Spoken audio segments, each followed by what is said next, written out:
What if the smartest man in modern history was once thought to be slow? What if the same man who unlocked the universe's deepest secrets once struggled to even speak? And what if I told you that this man's journey, filled with rejection, exile, heartbreak, and triumph, proves that genius isn't born, it's forged? This is the life of Albert Einstein. But not the dusty figure from textbooks, not just the crazy-haired scientist with equations on a chalkboard. No, tonight you'll meet the real Einstein, the child, the rebel, the refugee, the rock star of science, the man who bent time and space with his mind, yet forgot to wear socks on his feet. And as we travel through his story, you'll uncover secrets most people never knew. Surprising, almost hidden gems that make Einstein feel less like a myth and more like a man. So, stay with me until the very end, because Einstein's life doesn't just explain the universe. It might just explain you. And before we begin, hit that subscribe button right now, because here we don't just tell biographies, we take you on cinematic journeys through lives that change the world. And trust me, this journey is gonna blow your mind. Albert Einstein was born on March 14, 1879, in the quiet German city of Ulm. The room was dimly lit, the March air crisp, and in his mother's arms lay a baby who looked unusual. His head seemed too large, his body frail. His grandmother reportedly muttered that the child looked strange. But little did they know, that strange boy would one day become the most famous scientist who ever lived. From the start, Albert wasn't like the others. While most toddlers babbled words and mimicked adults, Albert remained almost silent. His parents worried. He didn't speak fluently until he was nearly 4. Imagine that, 4 years old before full sentences.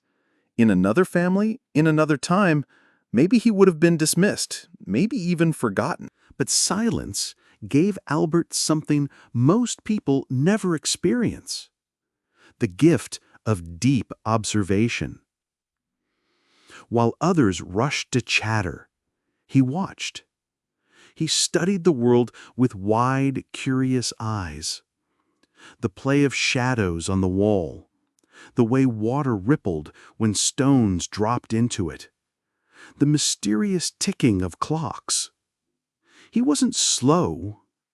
He was listening to the universe. And then came the moment that would ignite everything. One ordinary day, his father handed him a small gift, a simple pocket compass, just a needle floating inside glass.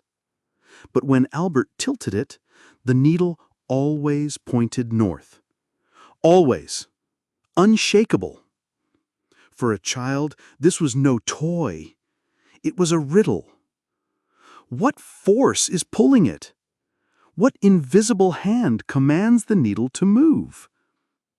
That tiny compass became a portal, a doorway to mysteries no one else could see, a glimpse into the hidden order of the cosmos.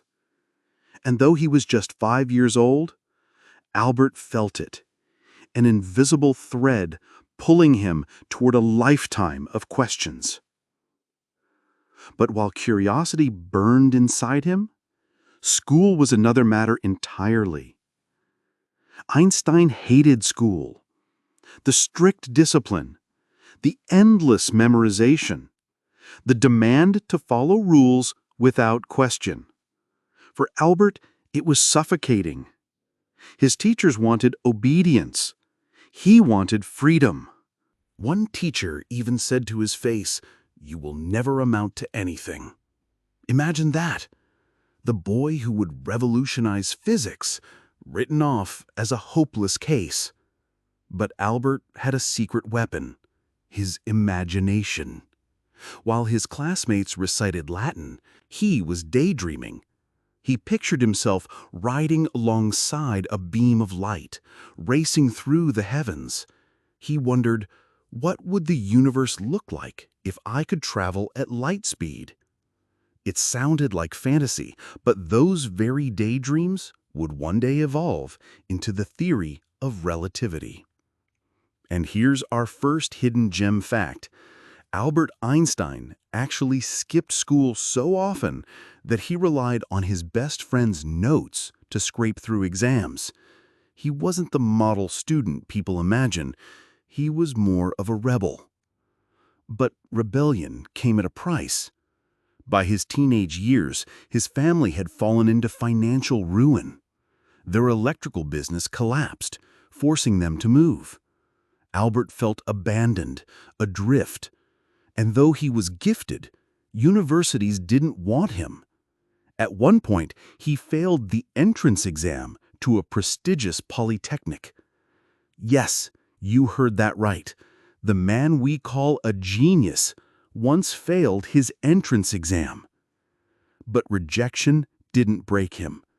If anything, it hardened his resolve. He pressed on, enrolling in a Swiss school where he could finally breathe. And it was there in Switzerland that his destiny quietly began to shape. His father begged professors for help. Letters were written. Doors were shut.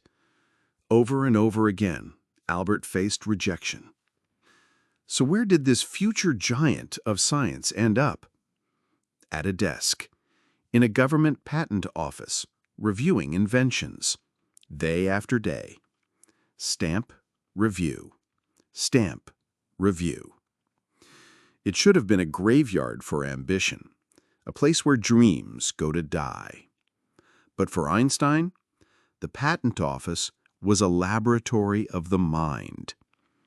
In that quiet office, surrounded by other people's blueprints, his imagination roared louder than ever. With every invention he reviewed, he asked, "What if? What's behind this? What law of nature is hiding here?" And in the stillness of those hours, Einstein's brain kept returning to those impossible questions. What if I really could ride on a beam of light? What would clocks look like? Would time speed up, slow down, stop? Could time itself be relative? By 1905, Albert was 26 years old, unknown, unimportant, a clerk with a modest paycheck. His own professors barely remembered him. And then it happened. In the span of 1 year, Albert published not one, not two, not three, but 4 scientific papers. Each one groundbreaking. Together, world-shattering. Historians call it his annus mirabilis, his miracle year. Paper 1, he explained the photoelectric effect, showing that light itself was made of particles, what we now call photons. That discovery would later earn him a Nobel Prize. Paper 2, he proved the existence of atoms, using tiny particles in liquids to demonstrate their random motion. Suddenly, the invisible world became real. Paper 3, special relativity. The bold claim that time and space are not absolute, that the faster you move, the slower time ticks, that the universe itself bends with motion. And paper 4? Just a short follow-up with one little equation that would change everything. E equals mc squared. Energy equals mass times the speed of light squared. In other words, matter and energy are one and the same. The building blocks of the universe, interchangeable. With that one stroke, Einstein had rewritten the book of reality. And remember, this wasn't done in a laboratory, not in a university, not with a team. It was done by a lonely clerk, scribbling equations on paper at night while the world ignored him. At first, few noticed. The papers landed with whispers, not explosions. But slowly, the ripples spread. The physics world began to stir. Who was this Einstein? Where did this come from? By the late 1900s, Albert's name began climbing into the halls of science. Invitations trickled in. His star was rising. But here's hidden gem fact number 2. During this miracle year, while reshaping science, Einstein was barely scraping by financially. His desk was so cluttered that sometimes he misplaced his own groundbreaking drafts under piles of patent documents. Imagine that! History-changing discoveries buried in paperwork. As his fame grew, Einstein moved into academia. At last, he was lecturing, publishing, shaping the minds of the future. And yet, even as the world began whispering his name with awe, Einstein himself remained restless, because the puzzle wasn't finished. Special relativity was powerful, but it wasn't complete. Something was missing. Gravity. Newton had explained it as a force. An apple falls because Earth pulls it. Simple, clear. But Einstein wasn't satisfied. He asked himself, what if gravity isn't a force at all? What if it's something deeper, something woven into the very fabric of the universe? Mini-hook. Picture this. A man walking late at night, gazing up at the stars. He imagines space itself as a giant invisible fabric. What happens if something heavy, like the sun, rests on that fabric? It bends. It curves. And what happens to smaller objects, like Earth? They roll along the curves, orbiting not because they're pulled, but because they're falling along the bend. That vision, space bending, time curving, wasn't science fiction. It was Einstein's new idea. And soon it would launch him from scientist to legend. But before that triumph, life struck hard. Einstein's marriage to Mileva Maric, his first wife, began to crack. They had children, but Albert's obsession with physics consumed him. Arguments, distance, resentment grew. Eventually, the marriage collapsed. It was messy, painful. Einstein wasn't the perfect genius many imagine. He was human, flawed, lonely at times. Still, his mind pressed forward. In 1915, after years of grinding calculations and sleepless nights, Einstein unveiled his masterpiece, the general theory of relativity. And here's hidden gem fact number 3. Einstein almost gave up just months before finishing it. He was stuck, his equations failing, his confidence crumbling. At one point, he confessed to a friend he feared he might go crazy. But he didn't quit. And when the final equations clicked, when the math revealed a universe of curved space and bent time, Einstein knew. He had unlocked something extraordinary. The world, however, remained skeptical. Was this just another fancy theory, or was it real? The answer would come in 1919. A solar eclipse cast darkness across the sky. Astronomers around the globe watched, waiting to test Einstein's prediction that light itself bends when it passes near massive objects. And when the results came back, it was true. The starlight curved exactly as Einstein said. Overnight, newspapers screamed the headlines: "Revolution in Science! Newton overthrown! Einstein triumphs!" Albert Einstein, the once rejected clerk, had become a global sensation. Crowds gathered just to see him. Journalists hounded him. Overnight, his wild hair, his thoughtful gaze became symbols of genius itself. But with fame came pressure, attention, criticism. And soon, political storms that would change his life forever, from global icon to exile. By 1919, Albert Einstein was no longer just a scientist, he was a phenomenon. The solar eclipse had made him a star. His face was splashed across newspapers worldwide. Crowds followed him on the street. Journalists begged for interviews. To a world just recovering from World War I, broken, uncertain, Einstein's discovery felt like a miracle. Proof that humanity could still reach higher, still uncover beauty in the chaos. But fame is a strange companion. It flatters, it consumes, and it exposes. Einstein, with his wild hair and disheveled clothes, became a symbol of genius itself. But behind the headlines, his life was complicated. His marriage to Mileva was over. His relationship with his children strained. He often felt guilty, torn between his personal failures and his professional triumphs. And here's a hidden gem fact number 4. Despite being world famous, Einstein once admitted that he struggled to remember basic daily details like phone numbers or even his own address. When asked why, he simply said, "Why memorize something I can easily look up?" Even as his fame exploded, Einstein kept working. His lectures drew packed halls.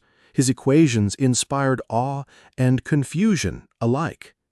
Yet, everywhere he went, he carried something else too: a growing unease. Because the 1920s weren't kind to Germany. Economic collapse, political chaos, the rise of violent nationalism. Einstein was not just a scientist, he was a Jew. And as anti-Semitism spread, his name became a target.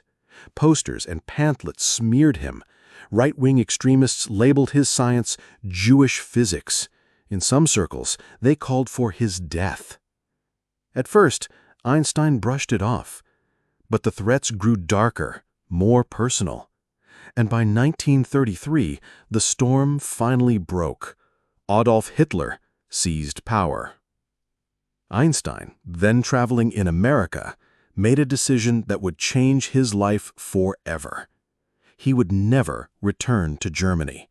His beloved homeland had become dangerous, poisoned, hostile. Instead, he accepted a new home, Princeton, New Jersey, a quiet town, a safe refuge where he joined the Institute for Advanced Study. And just like that, the most famous scientist in the world became a refugee. But exile did not silence him. If anything, Einstein's voice grew louder. He spoke out against fascism, against racism, against war. Yes, this is something many people don't know. Einstein was a fierce advocate for civil rights in America. He joined the NAACP. He invited black leaders like Paul Robinson and Marian Anderson to his home. He publicly condemned segregation, calling it America's worst disease. Think about that. In the 1930s and 40s, when speaking up carried real risk, Einstein stood on the side of justice. Meanwhile, the world raced toward another catastrophe. Nazi Germany armed itself. War loomed again. And here, Einstein faced one of the greatest moral dilemmas of his life. In 1939, two fellow scientists, Leo Szilard and Edward Teller, warned him Germany might be developing a weapon using his very equation, E equals mc squared, a bomb of unimaginable power. Together, they drafted a letter. Einstein signed it, and that letter reached President Franklin Roosevelt. It urged the United States to begin its own research, what would become the Manhattan Project. Einstein himself never worked on the bomb. He wasn't invited. He wasn't trusted with military secrecy. But his letter helped set events in motion. And when Hiroshima and Nagasaki burned in 1945, Einstein's heart broke. He had unleashed a chain reaction, not of physics, but of history. He later said, "If I had known they would do this, I would have never lifted a finger." From then on, Einstein became a crusader for peace. He warned of nuclear weapons, calling them a threat to humanity itself. And here's hidden gem fact number 5. Einstein once joked grimly, "I don't know what weapons will be used in World War III, but World War IV will be fought with sticks and stones." Yet, through all the darkness, through exile and regret, Einstein never lost his spark of wonder. At Princeton, he became a local icon. You could spot him riding his bike through town, violin case strapped to his back, hair wild in the wind. Children adored him. Neighbors waved. Strangers wrote letters, asking him to solve their homework or their life problems. And in the evenings, you'd often find him at home, bow in hand, playing Mozart on his violin with joy. For Einstein, music wasn't just art, it was a second language. He once said, "If I were not a physicist, I would probably be a musician." Mini hook. But here's the twist. For all his genius, for all his fame, Einstein's final years weren't filled with triumph. They were filled with frustration. Because while the world hailed him as the father of relativity, Einstein himself felt unfinished. He was chasing one last dream, one final theory, a unifying equation that would stitch together gravity and quantum mechanics into one grand law of the cosmos. For decades he worked at it, penciling equations, crossing them out, starting again. Endless nights, endless failures. And in the end, he never solved it. The unified theory slipped from his grasp. By the early 1950s, Einstein was aging, his health failing, his hair whiter, his step slower, but his eyes still burned with curiosity. Then, in 1952, an extraordinary offer came. The newly formed State of Israel asked Albert Einstein to be its president. Yes, president. But Einstein said no. He thanked them, honored them, but declined. He explained, "Politics requires a different kind of talent. I am not made for it." It was a rare moment of humility. The world saw him as larger than life. He saw himself simply as a man, a curious man chasing questions. The last equation. Albert Einstein. By the 1950s, his name was carved into history. His theories had reshaped science. His image had become an icon. Wild hair, pipe in hand, that gentle smile, a living symbol of genius. But what the world didn't see was a man still restless, still chasing questions, still wondering if he had truly understood the universe. In his office at Princeton, chalk dust filled the air. His blackboard was crowded with half-erased equations, curves, symbols, arrows pointing nowhere.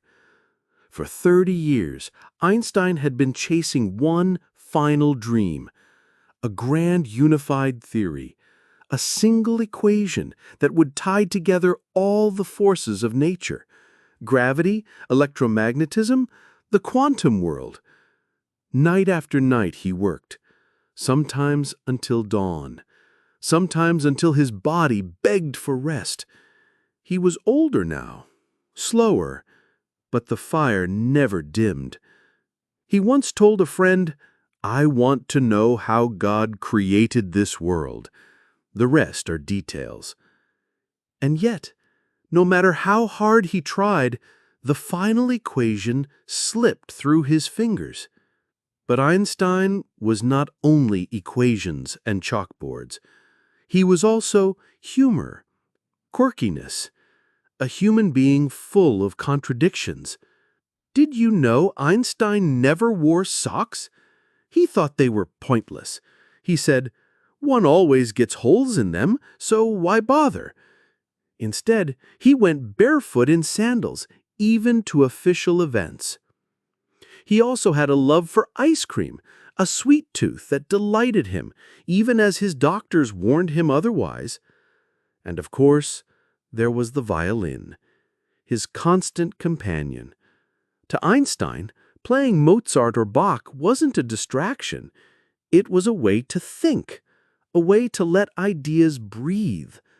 He once said, "I often think in music. I live my daydreams in music."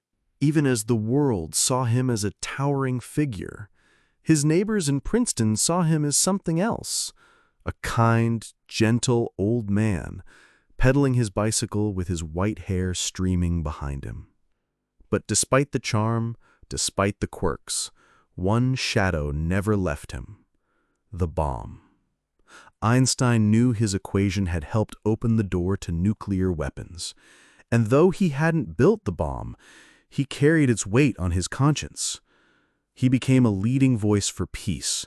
He wrote letters, gave speeches, pleaded with governments. He urged cooperation, not destruction. One of his last public acts was signing the Russell-Einstein Manifesto, warning the world of nuclear annihilation. His words echoed like prophecy: "Remember your humanity and forget the rest." In 1955, at the age of 76, Einstein's health began to fail. His body, worn from years of work and stress, could no longer keep up with his mind. Doctors discovered an aneurysm, a weakness in his aorta. Surgery was possible, but Einstein refused. He said, "It is tasteless to prolong life artificially.